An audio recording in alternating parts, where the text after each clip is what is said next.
Hello, this is the Job Hunter podcast, the show that aims to find some of the most interesting jobs and people from around the UK. We have an extra special treat for you this week as we sit down with two very talented people with some very interesting stories to tell. This week's episode does come with an advisory warning due to some of the sensitive nature of the topics we'll be discussing, such as mental health and body image.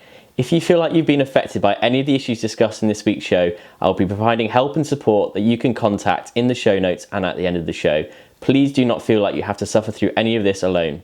I really hope you enjoyed this week's episode. It was a lot of fun making, and as always, sit back, relax, and let's kick off with the show.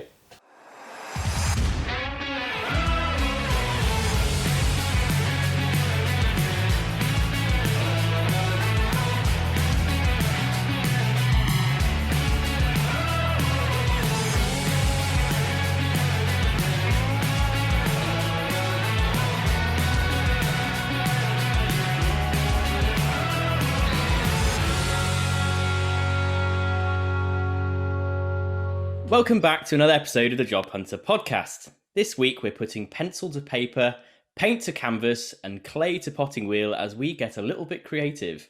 I'm delighted to be talking to two incredibly talented artists, Mike Skidmore and Tiggy Beaman.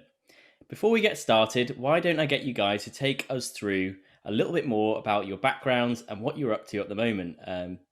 Mike, why don't you kick us off? I was hoping Tiggy was going to start. Never mind, I'll start. My background, 1970s art college, musician, failed musician, and had a terrible time at art college because the kind of work I did, which was realism, wasn't particularly fashionable then. So I spent 3 years trying to defend myself, and I think they took me on for sport. By the end of it, I'd had enough.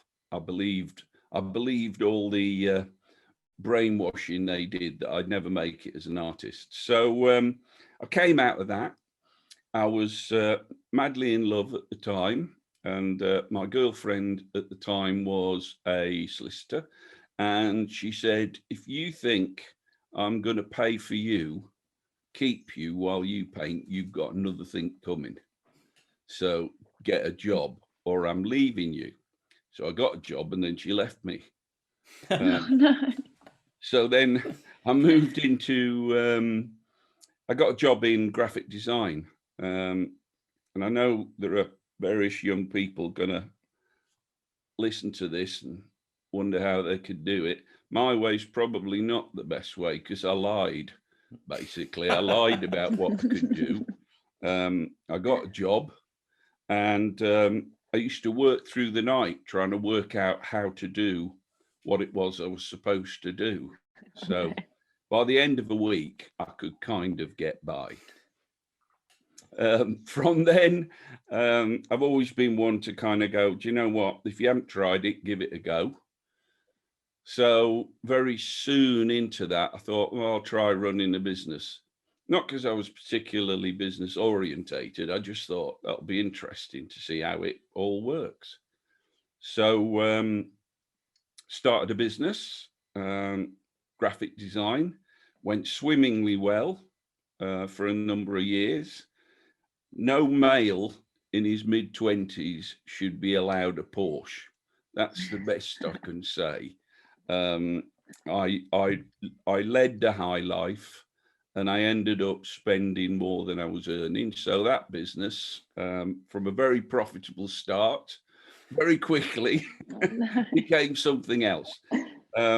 So that was the end of that particular episode. Then I started up another business and did it properly. And that grew quite significantly. I think over 12 years, we got to about 8 million turnover, 40 people, a load of hormonal students straight out of art college, which was a nightmare. And and that did really well. And then I got bored. So I sold it. And I sold it and walked away and thought, what the hell do I do now with my life? Because I hadn't made any plans. So I thought, I wonder if I could, because I was quite good at getting people to do things, facilitating stuff. So I thought, well, I'll give that a go. I had no clients or anything.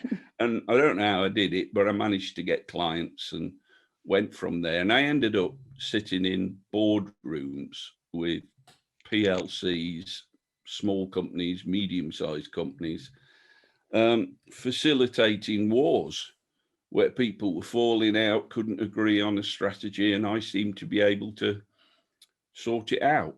So within that, all sorts of things happened that I've got no idea how. But at one point, I ended up doing work for the United Nations. I used to fly out there, Mr. Executive, and I used to host, facilitate meetings between different countries, mainly to do with retail, boring stuff. And it was funny, I used to sit in amongst them. Nobody ever asked me qualifications because I've always lied about what qualifications I've had. We don't condone lying. We don't condone it. You wouldn't believe how many GCSEs and A-levels I've got in so many different subjects. And these people, they were all kind of high and mighty and all kind of really intelligent. And I used to sit amongst them doing this stuff and thinking, if only you knew the only degree I've got is putting a brush on canvas. But I did it. And then I got quite cynical. It's how come I know the world is doomed when you've worked with those kind of people? Sorry,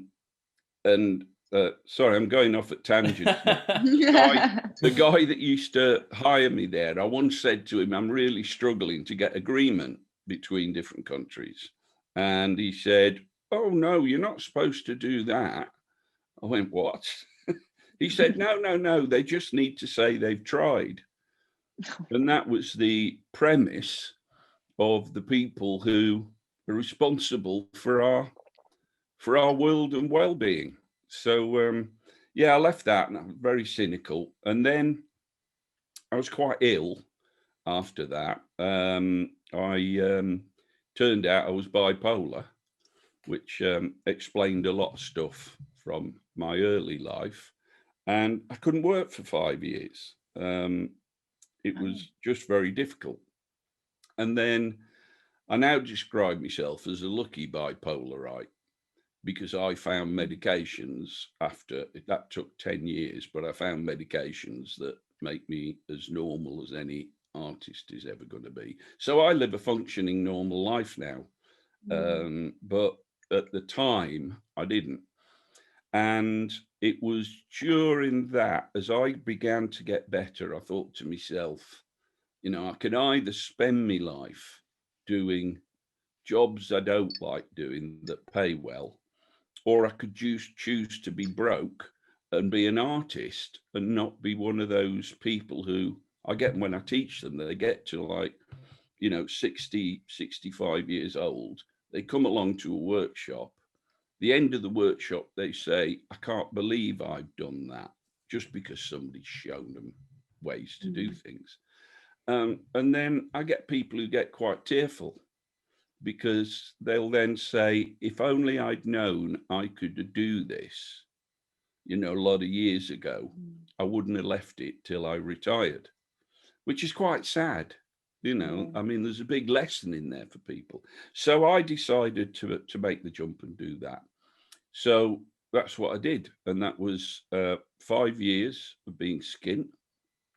I did a couple of telly bits, which helped. That brought some work in, not particularly glamorous.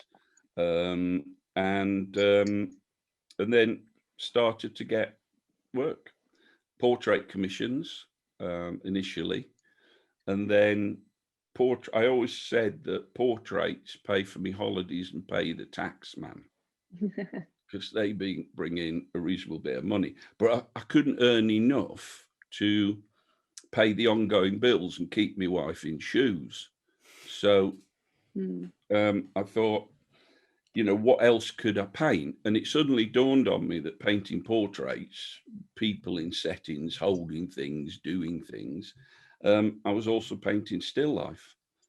So I went off on my still life, and that now provides the bread and butter and the portraits, holidays, and taxman. So yeah, that's what's brought me here.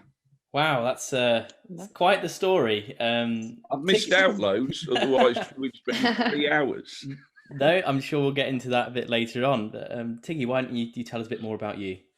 Okay, so I graduated from Loughborough University in summer 2020, so in the pandemic. And yeah, basically, I started art obviously when I was younger, and then did it all through school. And I really sucked at school. Like, I was a terrible student, wasn't very clever, not academic at all. But art was always been the thing that I just absolutely loved. So I decided to go off to university, did a foundation year, and yeah, then just continued from my foundation at Loughborough all the way through, did a degree. And then obviously COVID affected my final year at uni, and I missed out on my degree show and all sorts. But I did manage to kick off my Instagram in lockdown. So I started my Instagram page in 2017 and sort of dipped in and out of it. I didn't really take too much interest in it. And then when COVID happened, I really kind of stuck at it, and I was like, you know what, I'm going to commit to social media because I'm not seeing anyone. And I did some fundraising for charity, and it just sort of over the last, since March, so March last year, it's just grown and got bigger, and I've been able to be a full-time artist since May 2020, and I've just been continuing doing that, which has been amazing, and feel very lucky to do that. But yeah, and I applied for a fellowship year, part of the Artist Benevolent Fund, and I was awarded that in summer. So originally I was supposed to be up in Loughborough at the moment and have a free studio space up there, but obviously COVID, and now I'm back home. So, and that's where I am. I'm just painting, and yeah. So Mike's brilliant. Yeah, that's absolutely brilliant, because you've stuck at it. You've given it a go, and it's where I think a lot of people kind of lose the will to live when they're trying to do something like this. But if you stick at it and knuckle down, and you're resilient, which you clearly are, then it's easy for me to say, I wish I'd have done what you did. Well, to be fair, I'm not gonna lie. I've always thought, you know what, I'm going to do an art degree and I'm never going to have a full-time career in art. We've kind of been drilled into that when you go and do an art degree, is that, this is probably not going to be a full-time career. You're going to have to do it on the side of having a proper job. And it's always been drilled into our heads that was kind of the norm, instead of kind of encouraging us to use social media and market your artwork as a business, which is kind of what I focused on in lockdown, was really utilizing social media and just working with lots of people, because I think that's the power of social media, is that you have such an outreach to people all over the world.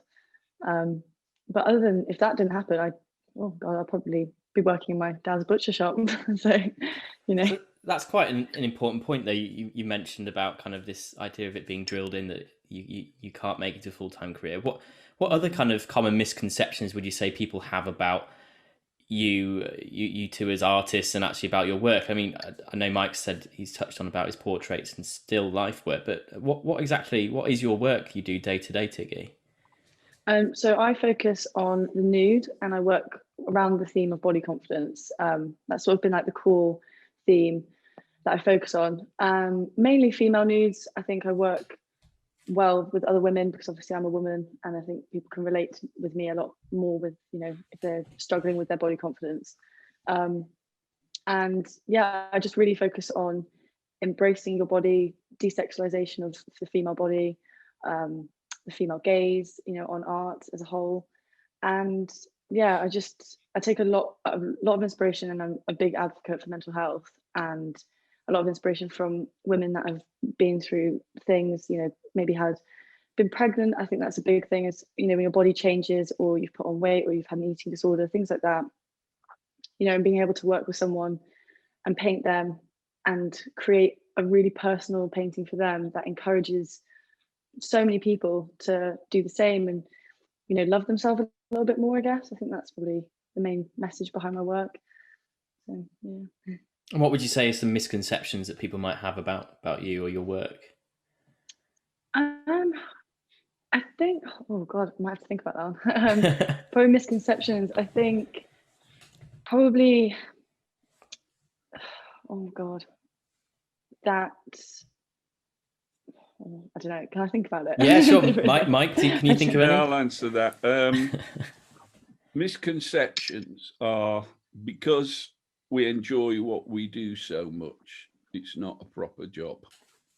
Misconceptions are people will ask you to do something or want to buy a painting and you give them a price and they'll say things like, what? And I go, hang on a minute, you know, I work for less than the minimum wage. I could sue myself if I wanted to. So, you know, just because you look at a finished image, you don't see what goes into it. You don't see the process, the time, the work, those pictures that don't work in order to get to a picture that does work. It's a massive amount of time to do what we do. And people think, A, we find it easy, you know, that we just sit there and knock out paintings and every brush stroke is simple. We don't. We have to fight for everything we do. A lot of stuff goes wrong, some goes right. But it's not a big sort of pleasure all the time. It's hard going. Sometimes you've got to push yourself. Sometimes you know, a picture goes badly wrong and you start questioning yourself, and then something goes great and then you feel fantastic, you know.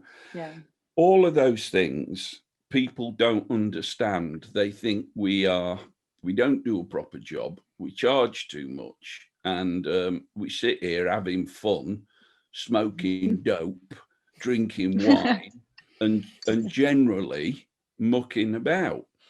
So for me, the big question comes down to value. That's what really gets my goat. You know, I often find with the pricing side, which is probably the biggest issue, that if I have an exhibition, there's always some bloke with an ego who's trying to show off in front of his wife who'll say, what's your best price? To which these days I answer 200 quid more than I'm selling it for. And then they'll try and do dealing. And I go, I ain't selling second-hand cars. I said, but I'll tell you what. I said, you come in to my house and give me a 3 days work. Right? Come and paint a wall or something, and I'll give you a 3 days painting. How about that? And then they get all kind of uppity. Because at the end of the day, anybody who can spend, you know, several £100 upwards on a painting, who tries to knock 30 quid off the price, they're just doing it for an ego point. Because they can afford 30 quid, but 30 quid's a lot to me. So I've actually had people who've gone on, and then I've told them, I said, I don't care what you offer me. You could offer me double, but I ain't selling you my painting.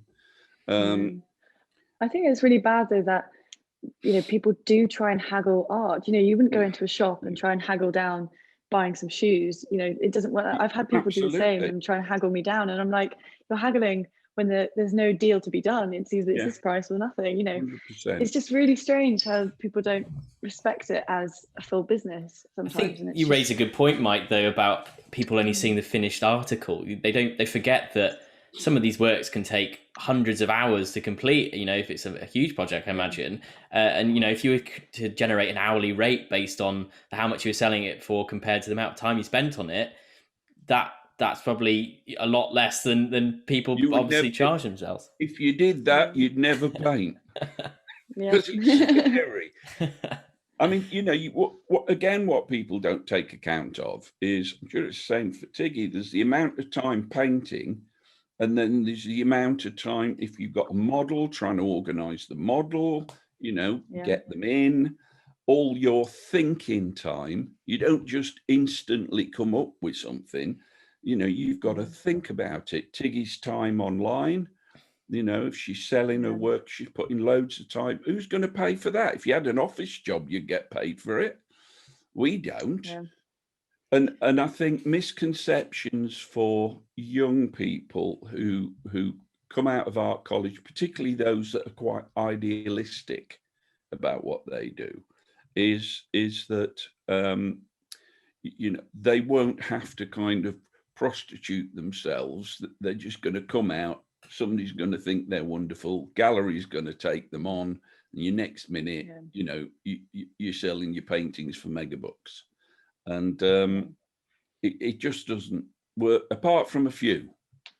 There are. There's a very slim few, but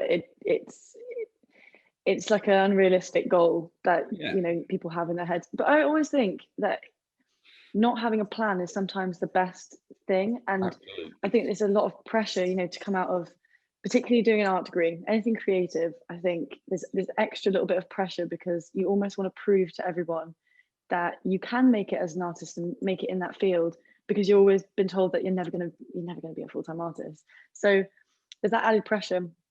There's also this like thing that you see these amazing artists that you study, and they're like, oh, they're making hundreds of thousands on just one piece. That's going to be me one day. And it's like, well, actually, you know what? Don't think like that, because you could go down a totally different avenue by not having a plan, and it could all work out for the better, and not. Just sometimes I think everyone just feels this constant rush to have a plan, have their next thing figured out. And actually, you don't really need to. I mean, COVID, for example, no one expected this to happen. The world has completely stopped. Everything stopped. So you just don't really know. And I think that's sometimes. I think that's pretty sound advice for life for everyone, though. I think that, obviously some people are very driven and they know exactly what they want to do, but I think it's completely fine to not know what you want to do and where you want to go. And I think you're right. You just got to let it run its course a bit. Tiggy, if I may, coming back to your social media enterprise and your massive following, obviously you are doing pretty well on social media. You have Instagram, you have TikTok, Facebook. If you were to give some advice to, any potential artists out there, and probably even a bit to Mike as well, a lot to Mike. How would you say the best way of promoting yourself on social media? What do you think the best things that people can be doing right now to get their name out there and get their work sold? So I get asked this quite a lot. A lot of people will message me, but I always say be consistent on social media. So if you're doing art, get an art Instagram. It doesn't matter whether you're at school or in foundation. Just do it, because at the end of the day, it's like a photo album. And the more you document in that, you're going to go back and you're going to be able to look at work that you did years ago and think, oh my God, what was I doing? But it's really, really beneficial, because, some of those works you won't have anymore, and you won't be able to learn from, how much you've progressed and all sorts. So that's number one, get on social media, get an Instagram, and just to be present, be really active, be consistent with what you're producing, and go with like what you're doing. Don't look at other people and like try and get caught up in trends, or focus on other artists and like think, oh, they're selling work, so I'm going to do exactly what they're doing because they're making money, and I want to make money too. It doesn't, people can fish out when it's not genuine and it's not real. And I think when you have your own creative ideas, and just to go with that, and go with that sort of urge that you have with your own practice, is just an amazing thing. So you need to focus on that, focus on yourself. And I think it just shows when you put effort into your art as a business, because I think being an artist is one thing, and then being an artist as a business is another, because you have to run yourself differently. You have to be the genuine artist that you are to yourself and how you work as a person, but then you have to be that business kind of more businessman or woman behind the scenes, who's actually got to be very tactical of how they lay out their business to the outside world. And I think just sort of getting that in your head a bit in the early stage. I wish I did, to be honest, because it's only been in the last year that I've sort of thought about these things. I think doing that early on is quite a good thing to think about as well, I guess. That makes I sense. think Does that make sense? that makes heaps of sense. I think the interesting thing, looking at it from a business perspective, which was very much what I had to do at the time. I decided to go full time. I got 2 boys at school. I'd got a ridiculous mortgage on a house 3 times bigger than I needed, and so I had all these commitments and all the usual too many credit cards and buying stuff I didn't need, but it was quite a gregarious lifestyle, and so I had to take a deep breath to get away from that, but I had to look at things as business. And the way I did it was, I thought, okay, I need to divide my art into 3. I'll just qualify, just jump back to what Tiggy said and her art. Tiggy's got something she really believes in. She's got a story, a narrative that she wants to tell. And that is absolutely fantastic. In my case, I didn't have a narrative as such.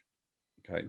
So, or at least I'll just explain. I thought from a business perspective of my work in 3 channels. Portrait commissions. Now, I'm a B-lister portrait painter. And what a B-lister means is that people buy my pictures because they like them. They don't buy them for my signature. They don't kind of go, whoa, we've got a Mike Skidmore on the wall. They just buy the painting. You become an A-lister when people hunt you down because because of your name. So for me, commissions were very much like having a brief. There's a fun element to it, in the sense of when you paint anybody, you've got to try and work out, you've got one pose at a point in time in their life, and you've got to try and work out how you can paint what you see. So I always think you have to have an opinion of that person, even if it's a bad opinion. You have to work out, are they asking me to paint them the way they think they are? Are they asking me to paint them how they want to be seen? Or are they asking me to paint them as I or other people see them? And that's quite complex stuff for somebody to wrestle with. And then you've got the whole circumstantial stuff that says, okay, if you're out walking the dog, that'll be calm you. That'll be you, communing with nature. If you're watching a rugby match, there'll be a different person because of an element of adrenaline, or if you're a runner or whatever it is. If you're at work, there'll be another head. So the point is, people wear lots of heads, right? And you've only got one opportunity to capture a particular head. So, sorry, I'm going on a bit there. What that affected me with a commission is I never got to sit for people paying me to sit and just paint what I wanted. Okay. I all the time had to think commercially without allowing myself. Where I drew the line was, I had to take the photographs because then it was my art. Occasionally people would try and sit for me, but as it takes me 6 sittings of 4 hours each, the whole romanticism of being painted by an artist quickly evaporates. And so it is still always a compromise between all of those things. So I take the photographs. I will not work from somebody else's photographs. I will not do happy, smiley, holiday type pictures, right? Yeah. Because I'll often get people who smile, and fine well, they're a miserable bugger. So if you paint them smiling, it's about as false as it gets. So commissions are commercial. I get a bit of me into them, but I have to work out a lot about the people. My still life, my still life began as, to be honest, vacuous technical exercises. In other words, the sort of stuff I do with fruit and cloths, right? And people go, well, that's really clever. And you go, it's technique. You learn technique. It's like you learn to drive a car. When you first get in, you think, I'll never do that gear stick, mirror, steering wheel, and all that stuff. So it's just technique. But that did not fulfill me. So I then got on to thinking, I need commercial still life that's got me in it, and I like ideas. So now my work is very much based on, some are very whimsical ideas, but nonetheless there's an idea behind them. So I get a bit out of it, other than trying to get away from people telling me my work looks like a photograph, and they don't understand how offensive that is. Yeah. Right? Because for me, it's like, well, if you want a photograph or a painting that looks like a photograph, give you a bit of advice, hire a photographer. Right. In fact, I know someone photographer who'll come and do that for you. So to keep my sanity, I have my third type of work, and those are narrative portraits I do for me, and I don't show them. Having said that, if I go for like the RA or something, I'll put them in, but they're a bit black, they're a bit dark.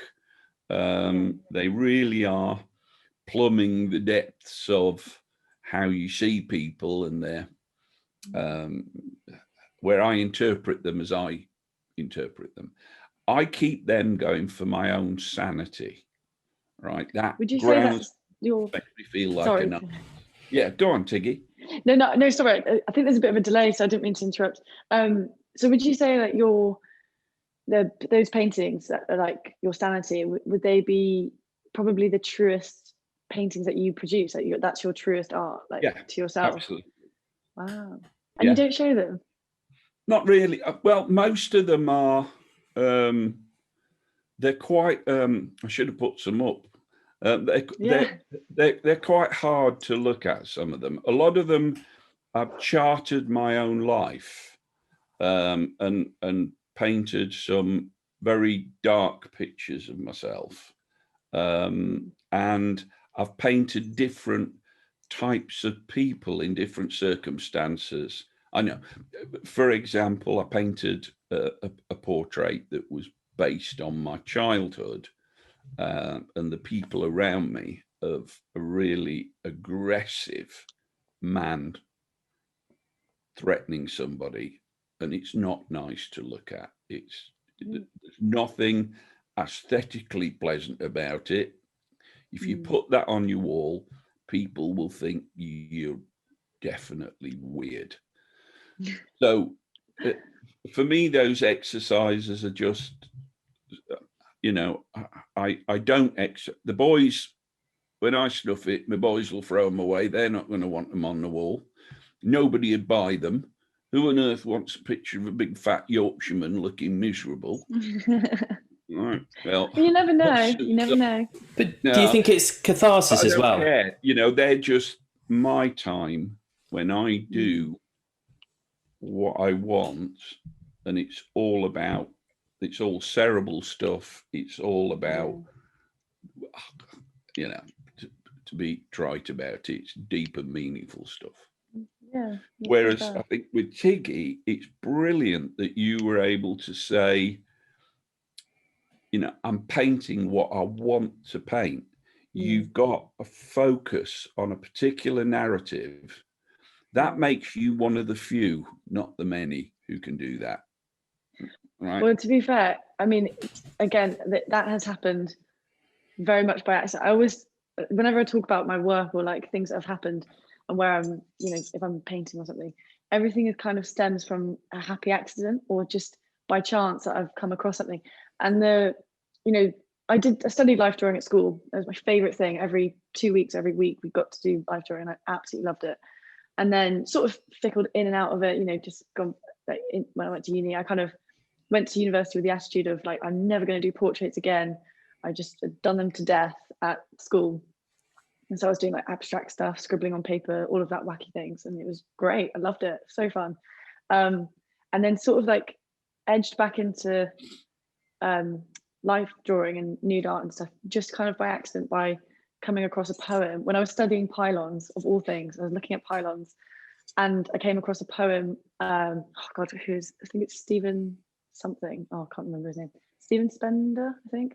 But he did a poem called Pylons and described the pylons as naked women. And then it kind of sparked this idea of like these massive naked women across like a landscape. Yeah. And then so from there, I then went back into nude art and focused on, I went down like voyeurism, sexuality, all these sort of things. Didn't really like it. It got a bit weird and it wasn't really my thing. And then it wasn't till final year, then I kind of developed a really good relationship with a fellow student, this girl in my year, who really struggled with body confidence but wanted to be painted. And then that stemmed the body confidence and how much joy and confidence this painting I did of her gave her. And so then that's how I don't want to say marketed myself, but like in that way, that's what I sort of focused on. And that was my focus, because before that, I had no idea what I was doing. I was just painting. I was doing all through second year, I wanted to paint nudes, no idea why, couldn't think of a concept, that they were like, what's your concept behind why you're doing this? I don't know. Like, I really don't know. And then this sort of happened. And then, it's just been being able to do this full time and continue doing this subject is just amazing. And it's definitely a bit of luck. I wouldn't say this is like planned at all, but just super grateful that I can. Personally don't believe lack of planning means you've been lucky. I think you've been resilient and determined. I would remove luck from the equation. You haven't, right? You're there because, and I'm not just being nice to you. You are the kind of person I look at. It's like, my youngest son. I'm in awe of people who find their life story that they've yet to tell at a young age. I think that is special, and it needs to be cherished. If I may, I feel quite fortunate. Away, Tim. We're having a good chat. That's completely fine. I completely forgot Tim was there for a second. That's fine. It'll be the Mike and Tiggy show. I feel quite fortunate that I've worked with both of you. I've seen your art. I have both of your arts. Tiggy isn't just a fabulous nude artist. She paints animals as well. I have some of her art. Mike is an exceptional portrait painter, and I have some of his work. But if I could ask you both, what would you say is your most impactful piece of work you've created? And, what do you think makes it so powerful? I'd have to show you to explain it. If it's a piece of work that we can put on the show notes, then we can definitely do that so everyone, the listeners at home, can see it. Yeah, it's a painting of me when I was at my worst. I couldn't get out of bed, partly because I was on some terrible medication that made all my muscles ache, and I was always sleepy. And I couldn't get out of bed on a morning. It was a real struggle. I didn't want to. And I kind of wanted to paint me like that. But the problem was I didn't want it to be posed. So I set a camera up in the bedroom on a tripod. And we had an ensuite bathroom at the time. And, I'd sit in bed, and whenever Kathy, my wife, walked by, she would click it. And it took about a month until she got a photograph that I wanted to work with where I hadn't known she'd taken it. All right. Brilliant. And I used to lay in bed and I used to stare out at this tree that was outside of our bedroom window. And it was a right scrawny oak tree. You know, it was lucky if it had half a dozen leaves on it. Nothing to write home about. But me and that tree knew each other very, very well. And so I used to sit and look at it, and Kathy would bring me a cup of coffee. And so in the picture, I'll give it to you, Tim. I'm laid in bed. I'm looking to the side at this tree, and I've got a kind of cup of coffee here. And that cup of coffee was symbolic because I knew as soon as I'd had that coffee, Kathy was going to change from Mrs. Sympathetic to get your ass out of bed now. And she would make me get up. So there's a lot in that painting about, I mean, I look awful in it. You know, it's not a nice look. I'm communing with a tree that nobody else can see. And I've got a symbolic cup of coffee, but the reason that painting's so important to me is A, it allowed me to express and see what I looked like. Okay. And that took it away from me being a victim, because I realized when I painted that I didn't have to look like that. Only a victim would allow themselves to look like that. The next thing is when I painted it, I talked to myself. I do a bit of art therapy for people. And if I get, every now and again, I'll get people who I teach, I don't charge them, who've got an issue. I had a lovely girl who was anorexic. I had another girl who self-abused, cut herself because of a horrific pig of a father. Getting them to paint themselves and talk to themselves as they're painting, you get this kind of conversation going, and you ask yourself questions, and it's remarkably therapeutic. And so it was powerful from that perspective. And now it's powerful because it's a reminder of the person that I was, and it reminds me how lucky I am now. Does that make some sense? Okay, so that's the most powerful painting I've ever done. And I'll send it to you both. You can pop it on. I don't mind if you pop it on. It's not something, you know, that I have trouble showing. I'll just finish a quick aside on that. I used to exhibit that painting if I had a show where, you know, I was putting work up not for sale, and I'd get people coming up to me and they go, "What's that about? You know, is that a self-portrait?" And I go, "Yeah, it is, but you're not like that. You're the most cheerful, jokey person we've ever met." And so that gave me an opportunity to talk to people and kind of go, you know, there are loads of people out there who, if you allow yourself to only view them from a superficial perspective and pass judgment as, oh, they're happy, you know, and in some ways this relates to what Tiggy's doing. You know, if you're a woman with a self-image problem, you know, and you're really struggling, maybe you're a woman that's had breast surgery, as in, you know, I forget what they call it, mastectomy. But when yeah. On the outside, people might see you going somewhere nice, not know that you're wearing support to look like they've replaced what's gone. And yet inside, that person could be absolutely tearing themselves to shreds. And so the point about it was, you know, with people, you can have a conversation that kind of goes, well, that shows you that perhaps you ought to look at people and just think about certain things they do. What do they mean? When they get a look in their eye, what does that actually mean, as opposed to jumping to a conclusion?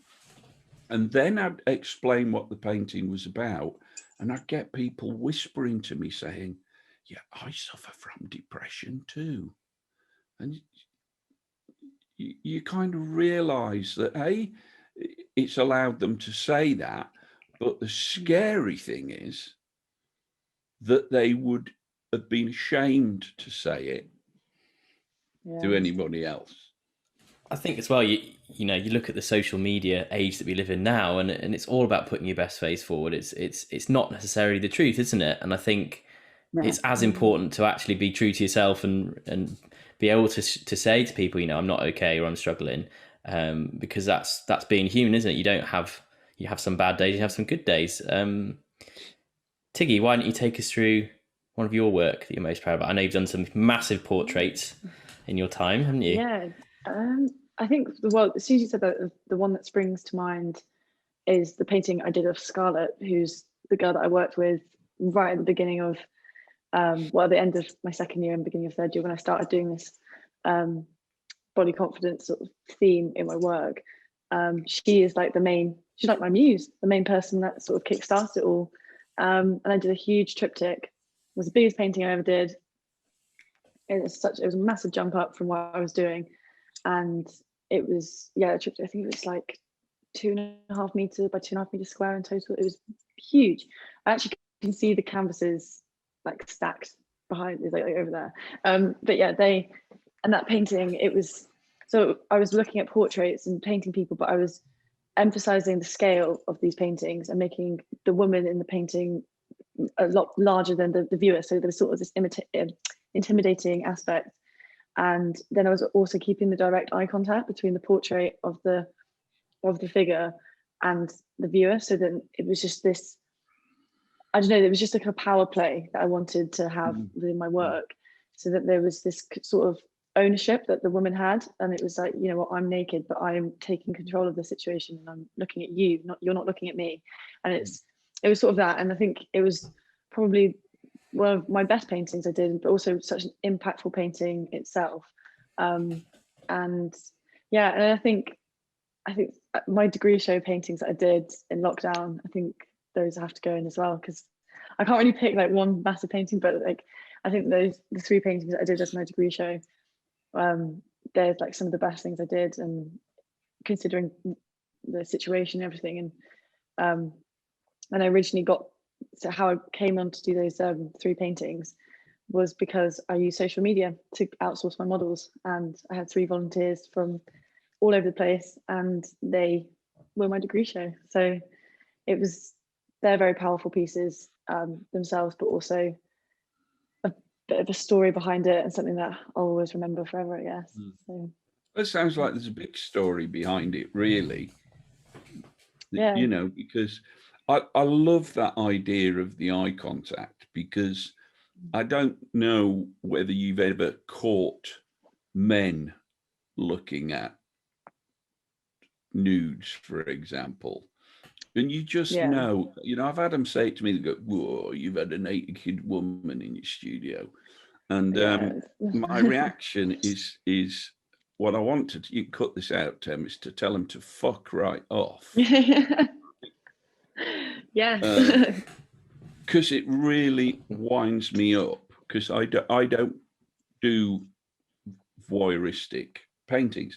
The point about what you're talking about with the eye contact is brilliant, because there's this kind of thing, like, you know, I just visualize, you know, a nude you've done, you know, it's been done by a female artist.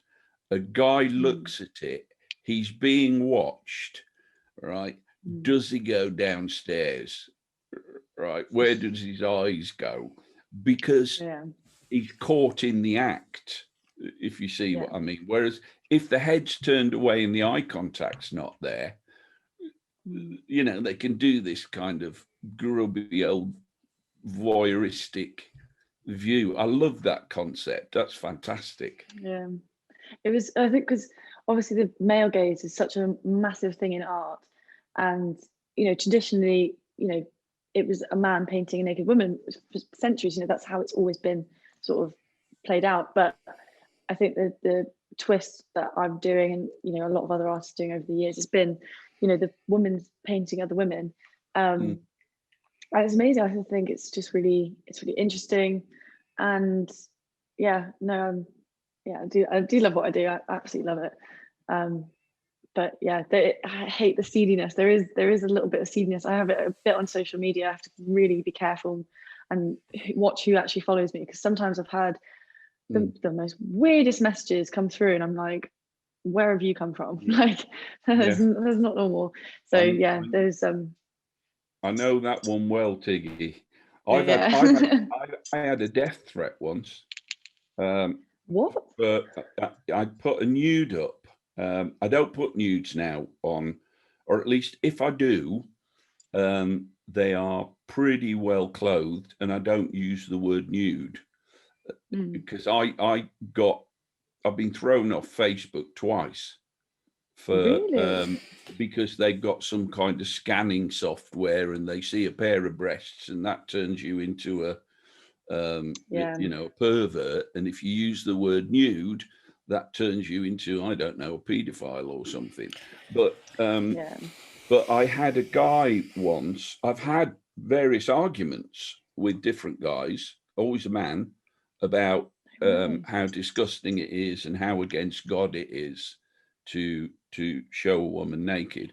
And I had one guy who I started off taking him on, and he was getting more and more nasty and more threatening, and I realized it was it was escalating. I thought, I'll do what I should have done, and I went and checked him out online, and this guy was a proper radical, like scary stuff, the sort of stuff you should have reported to Scotland Yard, right?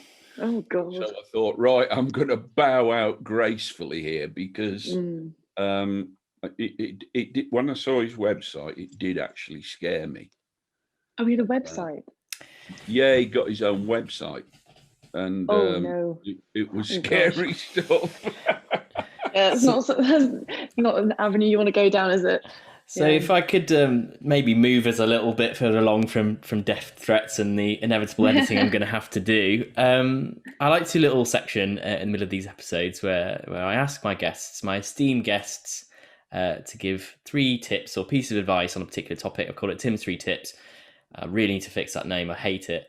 But if you could, I'm sure a lot of people out there who aren't artists will go, oh, I have no idea where to start. I don't know what is art. How do I start?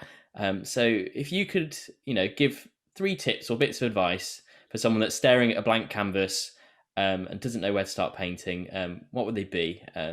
Tiggy, why don't you kick us off? Okay. I always think there's the fear of the blank canvas or the blank page. There's this like pressure that you're gonna have to produce something really good. Like, I don't really get scared of big canvases or like blank space anymore. So I think the 3 things that I'd say I'd do is really like go back to basics and just draw with your eyes closed. Like, have a still life, have something that you're going to draw. Obviously, like if it's a plant or a person or something, have that object in front of you, or a photograph, and then draw with your eyes closed, or draw with your left hand, or draw by looking at the picture and not looking at what you're drawing, and just loosen up. I think I had a really amazing art teacher at school called Miss Beaumont, and she was so wacky and brilliant. But before we do anything lessons, she'd make us stand up, move our arms around, jump up and down, shake our hands out, really loosen up, because when you sit down, you're like tense. It channels through, and it channels through to what you're drawing, and it becomes stiff, and and you get irritated easily. But by doing all these things, loosening up and just taking it back to the raw basics of primary school drawing, actually you can probably produce some really cool stuff, and learn like a new technique as well. I think that always helps. But yeah, back on some really good music, that's definite on your list of things that you should do. and just enjoy it. I think, everything is art. Art isn't everything. And I don't believe that, you have to produce something that looks like what you're painting or drawing for it to be considered art. I think, art is interpretation, and yeah, it's fun. Mike? I think the first thing for me is the minute I stop worrying about what I'm doing, the minute it doesn't feel like a challenge, it's time to move on. Whether that be, a different type of painting or whatever it is, if for me, if it doesn't scare you, right, art isn't for you. Yes, there's the joy, but the whole thing about when you first take a deep breath and say, I'm going to do this, if you're not scared, you're not right for this as a way of doing it. I think the other thing is that you can start at any point. I think what Tiggy says is very, very wise, but you have to put quality time into looking at what you do and thinking about it. And there's an old kind of adage that says, you can look at anything, but it's much more difficult to see. And unless you spend time trying to get through the superficiality of your own work, you won't see other ideas behind it. You won't see yourself in that painting. You've got to spend quality time with your work, not just painting it. And then the other bit of advice I'd give is, if you are going to try and do it as secondarily to a job, you're going to earn money. The difficulty with that, which again follows on from what Tiggy was saying, if I take, and it's the same, I find it's the same with students and other artists I know, you take a 2-week holiday and then you come back and start painting and it's rubbish because it takes you several days. I look at the first day as a write-off. The second day I kind of start to get somewhere, but my head's not in that zone. It's not living what I'm doing. And on the third day, I might start producing something worthwhile. So if you only paint on a weekend and you've got a job to do, it'll start off, you'll get into that, well, I haven't had time to think about this week. What am I going to paint? And that's the kiss of death. Staring at a blank canvas and saying, what am I going to paint? Tiggy's right. You can do drawing, you can do all sorts of things, but what you're going to paint is fundamentally important to your own engagement with the art. You'll then spend that day trying to kind of produce something, and you'll end up in that, right, I've got 7 hours. I've only got 7 hours today. Well, most people at 5 hours. And you're desperate to get a result at the end of 5 hours, which means you've gone into working in an office mode. You'll overwork it because you'll try and fill the free time you've got. And then Sunday, half your brain will be on what's happening next week. And you'll just start to take off. You'll reach that point where it's feeling great. And then it's time to go in and iron your clothes for the next day and get It's like into start, work. stop, isn't it? Yeah. So it's incredibly difficult to be a part-time artist if your aspiration is to be a full-time artist. Yeah, 100%. There is no gentle steps, well, I'll only work 4 days a week and I'll paint 3, and then I'll only work 3 days a week and I'll paint. Life doesn't work like that. It's not that simple. And I suppose the final one I would say to anybody starting, ask yourself whether you need a mortgage. Ask yourself if you want nice things. Ask yourself if you want a nice motor car. If those things are very high on your priority list, you're going to be struggling. You've got to be prepared to live a life that goes with the ebb and flow of, money in the bank and no money in the bank. So those would be my, 3 bits. That's for fine art. It would be very different if you were going into design, commercial art. Mike, Tiggy, it's been fantastic to have you on. Time is slowly slipping away from us. I've got so many more questions, but I fear this would probably be a 6-part documentary podcast if we kept going like that. So I'm probably just going to finish up by asking you guys, where can we find you both online? Obviously, Tiggy's got many different avenues. I'm sure she can tell us about. And likewise, Mike, you've got a very good website as well. So why don't you just quickly tell us where we can find you? Okay, so you can find me on TikTok. It's Tiggy_B. I think I said that right. Yeah, it's Tiggy B basically. We'll link it that's in my the TikTok. description. Yeah, and then Instagram is at Tiggy Paints, Tiggy.paints, and my website is Tiggy.me. And Facebook page is Tiggy Paints, but I'm terrible on Facebook. I never go on it. So yeah, mostly Instagram I'd say is my main hub. Mike? You go to my website. The best way to find me is just put Mike Skidmore into Google. And if that fails, put Mike Skidmore artist and you'll find me. But it's a bit of a mouthful, which is MikeSkidmoreOnline.com.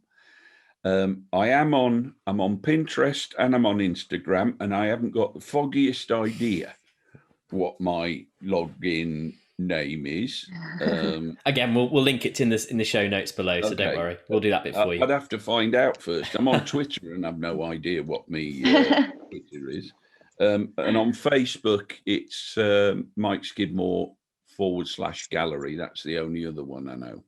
And then a lot of my work you can find in places like Artfinder and Saatchi online. Excellent. Thank you so much for coming on. I've been wanting to do this episode for absolutely months. I adore both of you. And yeah, all of the success in 2021. I know Mike's got some art courses going, and Tiggy is blowing up on TikTok, so she'll probably be a TikTok influencer in no time. So I look forward to seeing your progress and seeing all your work. And yeah, guys, if you haven't already, go check them out. Their work is amazing. And yeah, I hope you have a really good 2021. Don't bother checking us out if you want to do a deal, because we both tell you to get stuffed. You pay what we got. Excellent.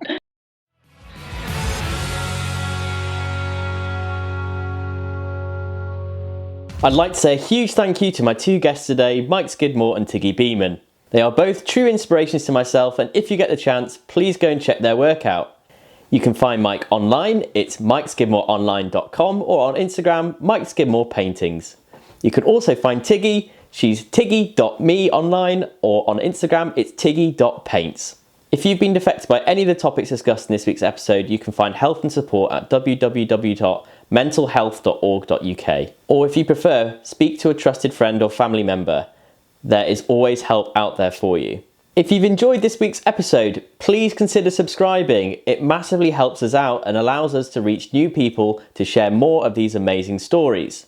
You can always find us on social media. It's at Job Hunter Podcast on Twitter, Instagram and Facebook, where you can also find our Job Hunter Podcast support group. If you want to get in touch, you can do that. It's jobhunterpodcast@gmail.com. Thanks very much for listening. I've been your host, Tim French, and tune in next time for another exciting story on the Job Hunter Podcast.